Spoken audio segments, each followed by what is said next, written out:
जहां ठीक मेरे पीछे ये भारत की आकाश सर्फेस टू एयर मिसाइल इस समय भी तैनात है। रेडार लगातार सरहद के उस पार टोह लेने की कोशिश कर रहा है और यह दिखाता है कि भारत और पाकिस्तान के बीच अभी भी तनाव कितना ज्यादा है, क्योंकि पाकिस्तान एक ऐसा कुटिल देश है कि जिस पर विश्वास कतई नहीं किया जा सकता। जमीनी स्थिति इस समय क्या है? रणभूमि पर हम आपको ऑपरेशन सिंदूर में भारत के वीरों की वो गौरव गाथा सुनाएंगे। हम आपको बताएंगे किस तरह से भारत के वीरों ने पाकिस्तान को मुंहतोड़ जवाब दिया, एक करारा जवाब दिया और ऑपरेशन सिंदूर में एक नई कहानी, वीरता की एक इबारत लिखी। इस समय हम लोग बिल्कुल इंटरनेशनल बॉर्डर पर है भारत और पाकिस्तान के बीच, और यहां पर जिस तरह का तनाव है, अगर आप मेरे पीछे देखें तो ये एक मोटर पोजीशन है। यहां पर इन्फेंट्री मोटर्स सेना के तैनात है और इन मोटर्स ने जबरदस्त कहर बरपाया था पाकिस्तान की पोजीशंस के ऊपर, और ये वही जवान हैं आज जो यहां तैनात हैं।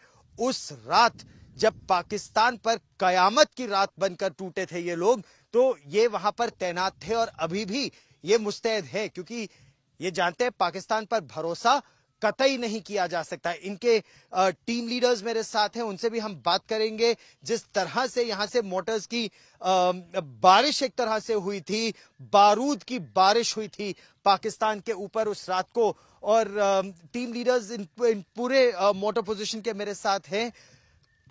क्या टारगेट किया था आपने और किस तरह का नुकसान सरहद के उस पार हुआ था? यह उस रात की बात है जब दुश्मन की पोस्टों से हमारे पर फायर आया और हमने उन्हीं पोस्टों पर अपनी इन्फेंट्री मोटर से भारी तादाद में फायर कराया और उनको मिट्टी में मिला दिया।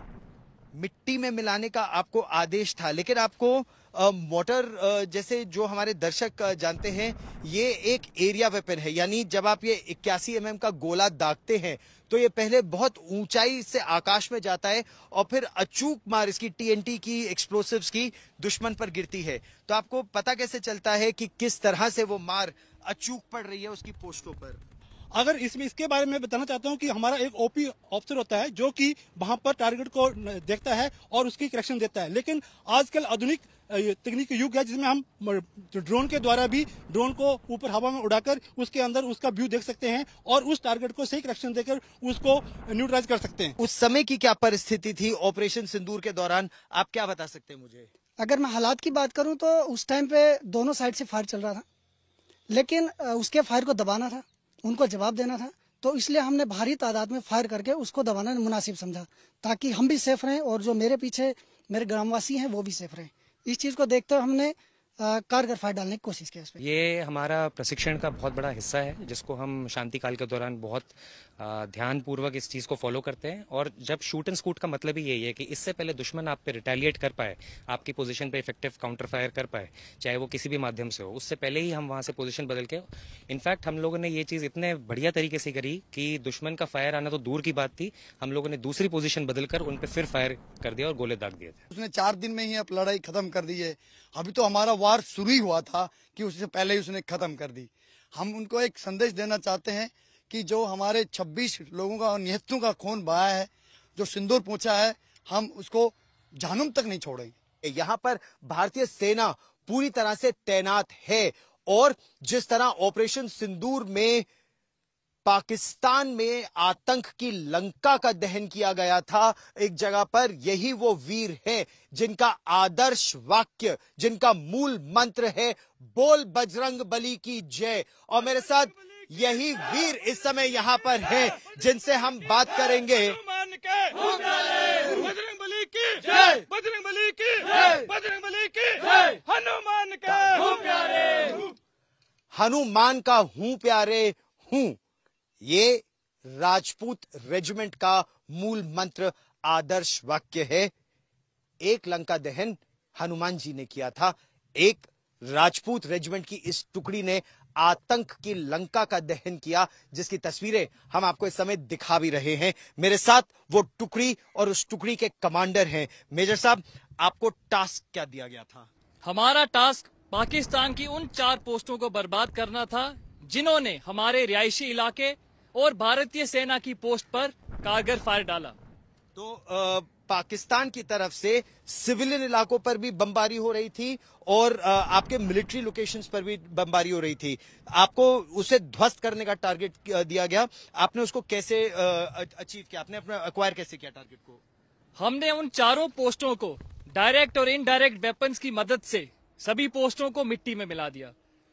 क्या आपके पास वो जानकारी है, क्योंकि आज तक पर हमारे दर्शक ये तस्वीरें देख रहे हैं, लंका दहन जिस तरह हुआ था, आतंक की लंका का ये दहन आप अपने टेलीविजन स्क्रीन पर देख रहे हैं, वो पोस्ट किस तरह की थी जिसको आपने जलाया? आपकी इंटेलिजेंस इनपुट्स क्या थी उसके बारे में? हमें उस पोस्ट की जितनी भी चारों पोस्ट थी उनके बारे में सब, उनकी लोकेशंस, उनके वेपन्स कहां डिप्लॉयड हैं, ये सब जानकारी हमारे पास पहले ही थी। और वो एक हाइब्रिड पोस्ट थी, मतलब आतंकी भी और पाकिस्तान की सेना भी? जी, वहां से इन्फिल्ट्रेशन भी होती थी और पाकिस्तानी रेगुलर्स भी वहां पे रहते थे। और क्या आपके पास कोई असेसमेंट है उस ऑपरेशन के बाद नुकसान क्या हुआ है उस पार? हमारे ईंट सूत्रों के मुताबिक तकरीबन 18 से 20 लोग जो पाकिस्तानी आर्मी के कैजुअलिटीज हमने किए हैं एक ऑपरेशन में। जी, ये है वो वीर। इनके हथियार अगर आप देखिए तो एक तरफ आरएल यानी रॉकेट लॉन्चर भी है, दूसरी तरफ उनकी एके सीरीज की राइफलें भी हैं और लाइट मशीन गन्स भी हैं, ग्रेनेड लॉन्चर्स भी हैं और इन्फेंट्री वेपन्स जो इन वीरों के पास है, इन्हीं का इस्तेमाल किया गया था घातक से, और घातक बहुत ही घातक वार करने में सक्षम भी है। BrahMos supersonic cruise missile, crystal मेज मिसाइल, स्कैल्प मिसाइल, बड़ी बड़ी मिसाइलों का जेकबाबाद, नूर खान, रहीम यार खान अलग अलग बेसिस को ध्वस्त करना, वो एक कहानी है, एक बहुत बड़ी कहानी, एक बहुत बड़ी शौर्य गाथा। भारत का ऑफेंसिव रोल के साथ साथ डिफेंसिव रोल था और उसमें एयर डिफेंस की बहुत महत्वपूर्ण भूमिका है। यानी भारत की मिसाइलें तो ध्वस्त कर गई पाकिस्तान को, पाकिस्तान की मिसाइलें, उनके ड्रोन, वो हमारे सुरक्षा कवच को भेद नहीं पाए। और ऐसे ही एक सुरक्षा कवच की जिम्मेदारी यहां अंतरराष्ट्रीय सीमा पर air defence, army air defence की इस टुकड़ी पर है जिसके साथ हम हैं। कितना कठिन आपके लिए उस दिन वो काम था, कितनी बड़ी चुनौती थी? आप यहाँ तक आए, आपको कोई कठिनाई का सामना करना पड़ा? बिल्कुल नहीं। बस फौज को कोई कठिनाई का सामना नहीं करना पड़ता। हमें भारतीय सरकार ने और इंडियन आर्मी ने हमें सारा चीज, जब 22 तारीख को पहलगाम पे अटैक हुआ उसके बाद से हमारी प्रिपरेशन इस लेवल की थी कि हमें यहाँ तक पहुंचने के लिए ना किसी कठिनाई का सामना करना पड़ा और हम इस चीज के लिए रेडी थे। हमें पता था कभी ना कभी कुछ ना कुछ होगा। सो जो भी हमारे लड़के, हमारे ट्रूप्स थे, दे वर ऑलवेज रेडी। एक आइडियोलॉजी के साथ यहाँ पे आए थे। बहुत पुरानी कहावत है जो हम कहते हैं कि कुछ पाने के लिए कुछ, बताइए क्या होता है, कुछ पाने के लिए कुछ खोना पड़ता है। खोने की जरूरत नहीं है, कुछ पाने के लिए कुछ करना पड़ता है। यही हमारे ट्रूप्स की आइडियोलॉजी है और इसी आइडियोलॉजी के साथ हम यहाँ बैठे हैं। हमने इंश्योर किया है कि इस एरियल, इस आकाश से कोई भी एरियल जो भी एसेट है वो हमारे एयरफोर्स तक ना पहुंचे, और ये इंश्योर हम पहले भी कर रहे थे, अभी भी कर रहे हैं और हम आगे भी करते रहेंगे। ऑपरेशन सिंदूर में जिस तरह से इंटरनेशनल बॉर्डर पर पाकिस्तान के एक के बाद एक पोस्ट तबाह किए गए, कहीं एंटी टैंक गाइडेड मिसाइल तो कहीं कार्ल गुस्ताफ रॉकेट लॉन्चर, और मेरे साथ इस समय वो वीर हैं जिन्होंने अपनी जान जोखिम में डालते हुए उन बंकर्स को बर्बाद किया। मेरे साथ पंजाब रेजिमेंट के ये वीर हैं। सर, आपको क्या टास्किंग दी गई थी? जय हिंद, जय भारत। मैं आरएल डैट, हमारे को टास्क दिया गया था कि दुश्मन की जो पोस्ट है उसके जो आने वाला फायर तो उसको लगातार बर्बाद करना। दुश्मन हमारे ऊपर और पीछे ग्रां के ऊपर लगातार हैवी कैलिबर का लगातार फायर कर रहा था। हमारे को ऑर्डर थे, जो ही दुश्मन हमारे ऊपर जहां ग्रां के ऊपर फायर करता है तो उसको लगातार दबा के रखना। हमने लगातार दुश्मन को अपने फायर से अंगेज रखा। दुश्मन के कंकरेट बैंकर से जो कि HMG का फायर आ रहा था उसको लूप होल से हमने टेलीस्कोप द्वारा देख के लूप होल के अंदर एक से एक लगातार राउंड डाले, जो कि दुश्मन की पोस्ट बर्बाद कर दी। दुश्मन का पोस्ट बर्बाद करने के लिए, और सोचिए उस समय जब वहां से HMG यानी हैवी मशीन गन का फायर लगातार आ रहा है और आपको टास्क दिया गया कि उस मशीन गन के जो छोटा सा, वो एक मोखली सी होती है, एक छोटा सा छेद होता है जिसमें से बंदूक की फायर आ रही होती है, वहां आपको अपना अचूक वार करके आरएल डालना है, आपको गोला डालना है। लगभग कितना 1 किलोमीटर दूर, 1200 मीटर दूर, और आपने फिर भी वो कर दिखाया। 400 से 450 मीटर दूरी पर वो बंकर था, जो कि हमने HEDP का राउंड लगातार फायर किया, जो कि बंकर को बर्बाद किया। पूरा का पूरा बंकर बर्बाद हो पूरा का पूरा बंकर बर्बाद किया। जो आसपास के बंकर थे उनमें से कुछ बंदे पीछे हट रहे थे। पीछे हटते हुए जो दूसरे लॉन्चर ने फायर किया, HE राउंड फायर किया, जो दुश्मन भाग रहा था उसको भी बर्बाद किया। HEAB जो एयरबर्स्ट HE एयरबर्स्ट। तो आप ये देखिए कि किस तरह से हाई एक्सप्लोसिव एयरबर्स्ट फायर करके जो दुश्मन अपनी जगह अगर बदलने की भी कोशिश करे तो लक्ष्य यही होता है कि उसको एयरबर्स्ट यानी गोला हवा में फट जाता है और लाखों तेजी से आग के गोले की तरह नीचे आते हैं और उसमें वो पूरी तरह से बर्बाद हो जाता है। और यही पंजाब रेजिमेंट के इन वीरों ने कर कर दिखाया और अभी भी तत्पर है, तैनात है। बंकर बर्बाद है, दोबारा बनाने नहीं देंगे दुश्मन को। दुश्मन अभी ऐसे कभी दुश्मन को मौका नहीं देंगे। अगर दुश्मन दोबारा ये हरकत करता है तो हम उसको मुंह तोड़ जवाब देंगे। अदम्य साहस और वीरता के एक नहीं कई उदाहरण सामने आए हैं और आज तक पर इस समय मैं आपको एक इस तरह की रिपोर्ट के बारे में बता रहा हूं जिस तरह से सेना ने दुश्मन की भारी गोलेबारी के बीच, गोलीबारी नहीं गोलाबारी के बीच दुश्मन के एक बहुत महत्वपूर्ण पोस्ट को तबाह किया और इस्तेमाल का हथियार ये एंटी टैंक गाइडेड मिसाइल। मेरे साथ एक पंजाब रेजिमेंट की एक कंपनी के कंपनी कमांडर हैं। सर, किस तरह से गोलाबारी के बीचों बीच इस जगह जहां हम खड़े हैं आपने दुश्मन के एक पोस्ट को तबाह किया, कैसे किया? 9 तारीख की रात को लगभग 8:30 बजे हमारे ऊपर दुश्मन का HMG 120 mm motor fire start हो गया। एंड जैसी हमें पहले से पता था कि ये फायर ऐसा कुछ होने वाला है, तो जो हमारी उस समय पोजीशंस थी वो वेल डग इन थी, हम डिफेंसेस लिए हुए थे। एंड जैसे ही हमें मौका मिला हम लोगों ने हमारे हथियार जो कि सारे सपोर्ट वेपन्स, RLs और एंटी टैंक जो वेपन सिस्टम है उसका इस्तेमाल करते हुए दुश्मन के ऊपर भारी मात्रा में फायर गिराया। अच्छा, दुश्मन भी यानी पाकिस्तान की सेना अलग अलग पोस्ट से ताबड़तोड़ बमबारी और गोलीबारी कर रही थी और मैं इस हथियार के बारे में आपको थोड़ा बताना चाहता हूं। ये anti tank guided missile concourse की लगभग 650 मीटर से लेकर 4 किलोमीटर तक दुश्मन के चलते वाहन को, टैंक को, बख्तरबंद गाड़ियों को ध्वस्त कर सकती है। लेकिन इसका इस्तेमाल आपने किया दुश्मन के एक बंकर को तबाह करने में, वो भी गोलीबारी के बीच। ये कैसे किया आपने? पहले से ये सारी लोकेशंस आइडेंटिफाइड थी। नॉर्मल टाइम पे हम दुश्मन की हर एक एक्टिविटी को ऑब्जर्व करते थे, तो वैसे ही हमारा एक टारगेट दुश्मन की एक पोस्ट थी जहाँ पे ये बंकर था। तो हमें पता था कि ये जो लॉन्चर है वो इतना सक्षम है कि ये एक कंक्रीट बंकर को तबाह कर सकता है। पंजाब में एक कहावत है कि तू ही दसो अप्पा कर दांगे, तो वही किया इन्होंने कि हमें बताया और इन्होंने कर दिया। तुसी दसो आपा कर देंगे और कर दिया। ये पाकिस्तान ने देख भी लिया। यही ऑपरेशन सिंदूर के बाद जो न्यू नॉर्मल है ना, जब भारत की सेना एक बार ऑल क्लियर मिल गया कि करना है तो करना है, तो करके दिखा दिया, चाहे उसके पोस्ट को तबाह करना हो या एयर बेसिस को। UXO का अनएक्सप्लोडेड ऑर्डिनेंस का कंट्रोल्ड एक्सप्लोजन कहते हो। मेरे साथ आर्मी इंजीनियर्स के एक मेजर साहब यहां तैनात हैं। हम लोग बिल्कुल इंटरनेशनल बॉर्डर के पास है।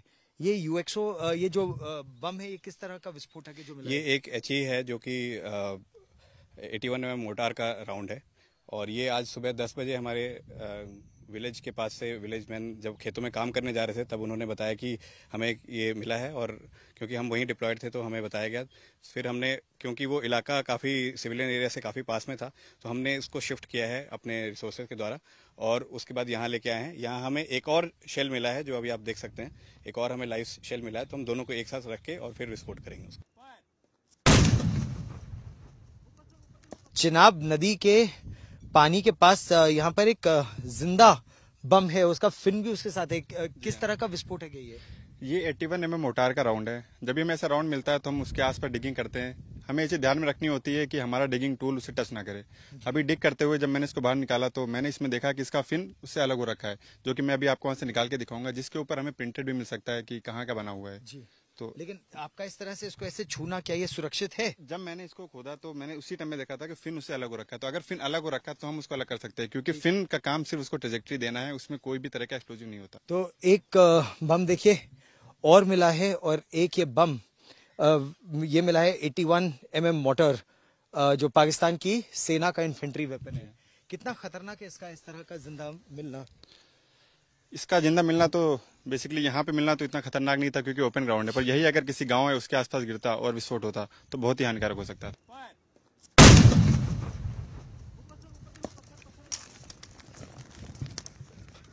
और यहाँ पर आप ऐसे देख सकते हैं कि बिल्कुल कंट्रोल्ड डेटोनेशन से उस UXO या उस विस्फोटक को पूरी तरह से ध्वस्त कर दिया गया है। और आप देख सकते हैं कितनी ऊपर तक उसके बाद पत्थर और मिट्टी उड़कर आती है, और इसीलिए ऐसी परिस्थिति में ये हेलमेट लगाना बेहद जरूरी हो जाता है।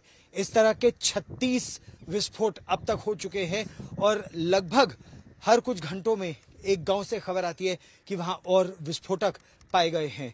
भारत की सेना की, भारत के लोगों की, इंजीनियर्स की सोच देखिए कि जब खतरा बदलता है तो नए हथियारों के आने से पहले उन्हीं हथियारों का किस तरह से नए तरीके से इस्तेमाल किया जाता है।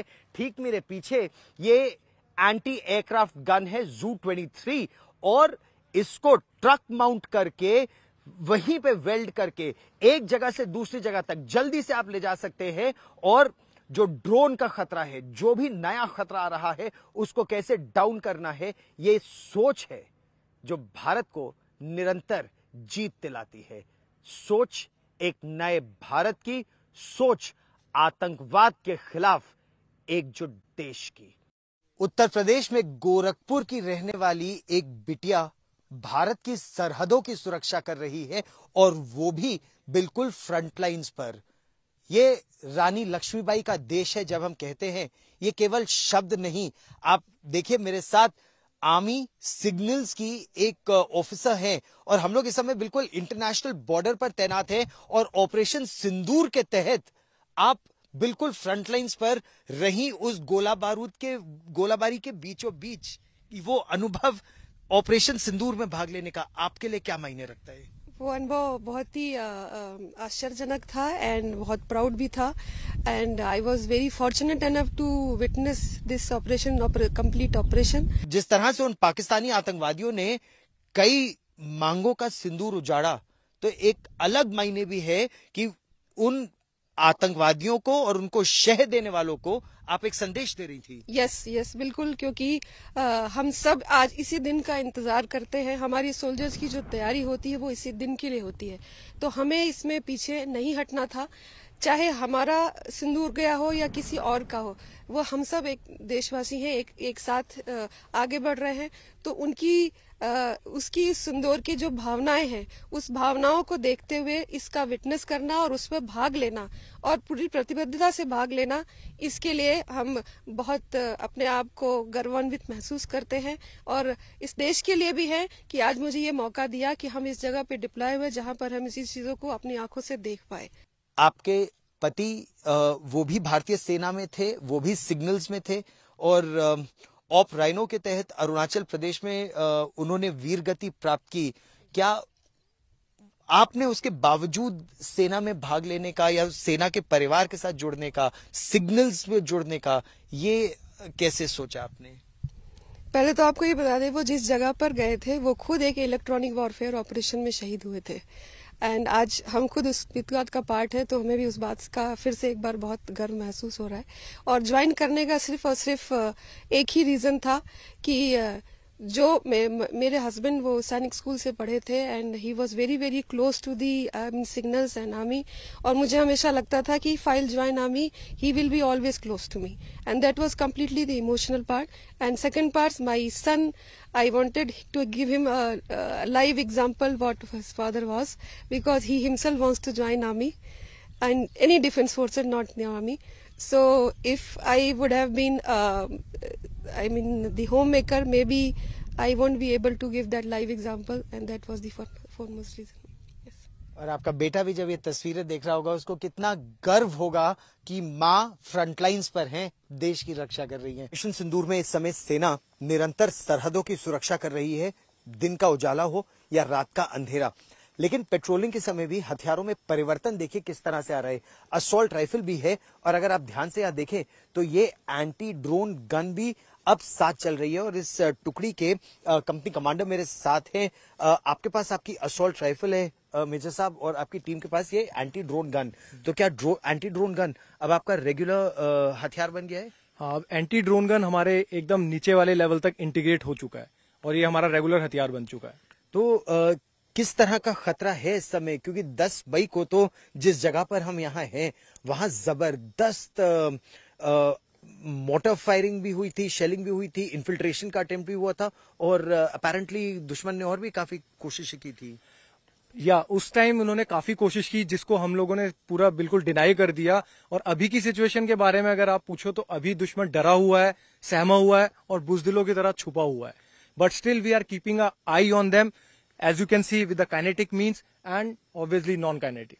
तो काइनेटिक मीन्स भी आपके साथ है, यानी असॉल्ट राइफल, और नॉन काइनेटिक मीन्स यानी वो ड्रोन गन जो अब इन्फेंट्री के हथियारों का एक सदस्य है कि अगर ये ड्रोन को देखती है उस दिशा में एम करके फायर करते हैं और ड्रोन को गिरा देते हैं अपनी शक्ति से। लेकिन ड्रोन्स भी सेना की यानी भारतीय सेना के ऑपरेशंस का एक इंटेग्रल पार्ट बन गए। देखिए जैसे अभी आप यहां पर देखें तो ये एक स्वॉर्म ड्रोन एक तरह से देखा जाए कि एक साथ सैकड़ों ड्रोन उड़ रहे हैं रात के अंधेरे में। क्या ड्रोन्स भी अब इन्फेंट्री के इंटेग्रल वेपन्स बन गए हैं असॉल्ट राइफल की तरह? जय हिंद सर, जैसा कि आप हमारे पीछे देख सकते हैं ये सारे के सारे ड्रोन इंडिजिनस हैं। इंडिजिनस के अलावा इसकी खासियत यह है कि ये हमारी इन्फेंट्री बटालियन ने खुद इनको बनाया है। मतलब आप मुझे बता रहे हैं कि सेना की इन्फेंट्री ने खुद यहाँ पर ड्रोन्स बनाए? जी बिल्कुल। हमें यह एक छोटा सा नमूना है जो दर्शाता है कि कैसे भारतीय फौज टेक्नोलॉजिकल एडवांसमेंट्स को उसी के अनुसार अडॉप्ट कर रही है। एक इन्फेंट्री के जवान से लेकर के जेसी और अफसर सभी को इसकी ट्रेनिंग दी जाती है, जिसका एक छोटा सा नमूना आप यहाँ पे देख सकते हैं। बिल्कुल। और इस समय में अगर मैं देखूं तो यहाँ काफी बड़ी संख्या में ड्रोन न केवल इस समय यहाँ बल्कि अलग अलग भाग में उड़ रहे हैं।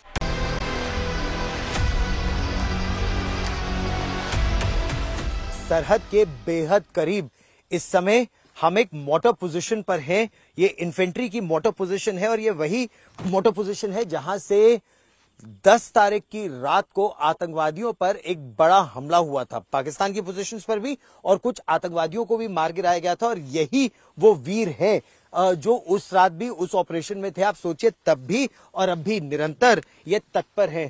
साहब बहुत बहुत बधाई, जबरदस्त आपका ऑपरेशन था। बहुत मेहरबानी साहब। तो इस समय चाहे सुबह हो या रात मोटर पोजीशन पर आपकी टीम हमेशा रहती है? हाँ जी, चाहे सुबह हो चाहे रात हो, मोटर पोजीशन पर हमारी टीम इसी प्रकार से मौजूद रहती है और मैं भी इनके साथ हर समय मौजूद रहता हूँ। उस दिन क्या हुआ था, मतलब जब वो तस्वीरें पूरी दुनिया ने देखी थी कि 7 जैश ए मोहम्मद के आतंकवादियों को एक जगह पर आपने मार गिराया, कैसे?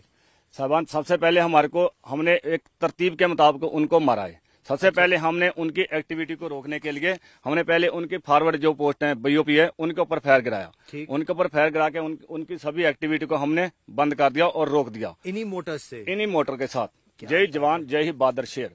क्या बात है। और इसी मोटर के साथ हमारे को दोबारा जीआर पास हुआ दुश्मन की लॉन्च पैड का। जैसे दुश्मन की लॉन्च पैड का जीआर पास हुआ उसी समय मैंने अपने प्लॉटर के ऊपर इनका सबका जीआर प्लॉट किया और इनको जीआर डाटा पास किया और इन्होंने वही डाटा मोटर की साइड पर लगा के दुश्मन की लॉन्च पैड को बर्बाद कर दिया। दुश्मन के ड्रोन आए और उन्होंने फायरिंग करना शुरू कर दिया। ड्रोन से फायरिंग करना शुरू कर दिया और साथ में फिर आर्टी शेलिंग शुरू हो गया। उस आर्टी शेलिंग के दौरान ये खबर था कि दुश्मन के 7 से 8 मिलिटेंट जो कि हमारे देश में घुसपैठ करने की कोशिश कर रहे थे उस आर्टी शेलिंग की आड़ लेकर के, तो हमने उस आर्टी शेलिंग की आड़ के अंदर वो हमारे देश में घुसपैठ ना कर सकें, इसलिए पहले हमने बीओपी पर हमला करके उनको एक्टिविटी को रोका और फिर उनकी लॉन्च पैड पर हमला करके उनको उनके देश में ही बर्बाद कर दिया ताकि वो हमारे देश में घुसपैठ करके हमारे देश का कोई नुकसान ना पहुंचा सके। ओके, देखते एक फतेह, भारत माता की जय। जम्मू और कश्मीर सरकार ने भूतपूर्व सैनिकों को यह कहा है कि वो तैयार रहें, उनको शामिल किया जाएगा सेना के एक अलग संगठन में, ताकि वो लोग वाइटल एसेट्स और वाइटल पॉइंट्स की सुरक्षा कर सकें। मेरे साथ रिक्रूटमेंट के लिए आए कई भूतपूर्व सैनिक इस समय मेरे साथ हैं। ये जो आदेश आया है कि भूतपूर्व सैनिकों को एक बार फिर भर्ती किया जाएगा वाइटल एसेट्स और वाइटल पॉइंट्स की सुरक्षा के लिए, यानी ब्रिजेस हो गए, रेलवे हेड्स हो गए, उनकी सुरक्षा के लिए आप उसके लिए तैयार हैं? हम सब बिल्कुल तैयार हैं। लेकिन एक उम्र का वो उसमें जो उम्र का सब उसमें अच्छा है कि एक मैसेज मिला है जो 2017 के बाद रिटायर हुए उनको रिकॉल किया जाएगा। लेकिन मैं 96 का रिटायर हूँ और मैं वॉलंटियर हूँ इस चीज के लिए, देश की सेवा के लिए, फिर भी मैं अपने जाना चाहता हूँ। ये है वो जोश और ये है वो जज्बा जो भूतपूर्व सैनिक दिखा रहे हैं, और बहुत जरूरी है क्योंकि सेना हो, पुलिस हो, अर्धसैनिक बल हो, उनकी एक अलग भूमिका हो जाती है। और ऐसे में अस्पतालों की रक्षा करना हो, स्कूलों की रक्षा, ब्रिजेस की रक्षा, टेलीफोन टावर्स, बिजली घर, इन सब की रक्षा के लिए क्या आप लोग तैयार हैं? बिल्कुल सर, पहले तो हम आज तक का धन्यवाद करते हैं कि जो हमारा बॉर्डर का आईबी का इलाका है, आज ग्राउंड जीरो से आप रिपोर्ट करने के लिए आए हैं। और जो आपने जो बात बोली है कि ऑपरेशन सिंदूर की, हमारे सैनिकों ने पाकिस्तान को मुंह तो जवाब दिया है, क्योंकि पाकिस्तान ने जो कायराना हरकत की थी 22 अप्रैल को, उसके बाद हमारी सरकार ने और भारतीय सेना ने मिलकर एक ऐसी स्ट्रेटेजी बनाई जिसके उसके जो आतंकवादियों के ठिकाने थे उसके ऊपर गोलाबारी करके उनको नष्ट किया गया। और बाद में पाकिस्तान ने जो कायराना हरकत की, हमारे सिविलियन को टारगेट किया, हमारी आर्मी पोस्ट को टारगेट किया, उसके बाद भारतीय सेना ने उनको मुंह तोड़ जवाब दिया और उनके जो भी ठिकाने थे उनको ध्वस्त किया। और ध्वस्त किया यहां पर कहा जा रहा है कि एक तरह से सरहद के उस पार जो एक आतंकियों को भेजने का बड़ा ठिकाना था, उसको जलाकर राख कर दिया। एक तरह से लंका दहन हुआ। आप उस लंका दहन से कहते हैं मंजिलें उन्हीं को मिलती हैं जिनके हौसले बुलंद होते हैं। कहते हैं मंजिलें उन्हीं को मिलती हैं जिनके हौसले बुलंद होते हैं। आकाश की ऊंचाइयों को वही छूते हैं जिनके पंख होते हैं। आकाश की ऊंचाइयों को वही छूते हैं जिनके पंख होते हैं। जिनके पंख होते हैं वो अपने आप पर निर्भर होते हैं, और जो अपने आप पर निर्भर होते हैं वो इंडियन आर्मी के सोल्जर होते हैं। क्या बात है। और अगर ऑपरेशन सिंदूर की बात की जाए तो ये वो पहली गन है जिसने ऑपरेशन सिंदूर में फायर किया और पाकिस्तान के ड्रोन्स के खतरे को पूरी तरह से निष्क्रिय किया। रणभूमि की हमारी इस खास पेशकश में आज इतना ही।